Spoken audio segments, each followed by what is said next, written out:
Hello friends, welcome to my channel. তার সাথে good morning সবাইকে। তো ঘুম থেকে উঠেই আমি নিচে চলে গিয়েছিলাম। মা আগের দিন রাত্রে মটরশুঁটি কচুরি আর আলু আর ফুলকপি দিয়ে তরকারি করেছিল, ওটাই খেয়েছিলাম।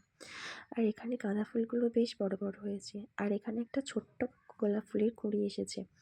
তারপর আমিও খাওয়া দাওয়া করে এসে একটু পড়তে বসেছিলাম। তারপর স্নান সেরে আমি এখানে একটু স্কিন কেয়ার করে নিচ্ছিলাম। দেন আমি গিয়েছিলাম একটু রোদে। আর শীতকালে রোদে না দাঁড়ালে না একটু মনটা ঠিক ভালো লাগে না। সকাল থেকে মেঘলা মেঘলা ওয়েদার থাকলেও দুপুরের দিকে কিন্তু ভালোই রোদ উঠেছিল। আর তারপর আমি খাওয়া দাওয়া সেরে বিকালের দিকে বসেছিলাম একটু মুভি দেখতে। আমি একটা পুরনো মুভি দেখছিলাম। আচ্ছা, তোমরা গেস করো তো এটা কোন মুভির সিন হতে পারে। তারপর সন্ধ্যেবেলা চা নিয়ে বসেছিলাম একটু।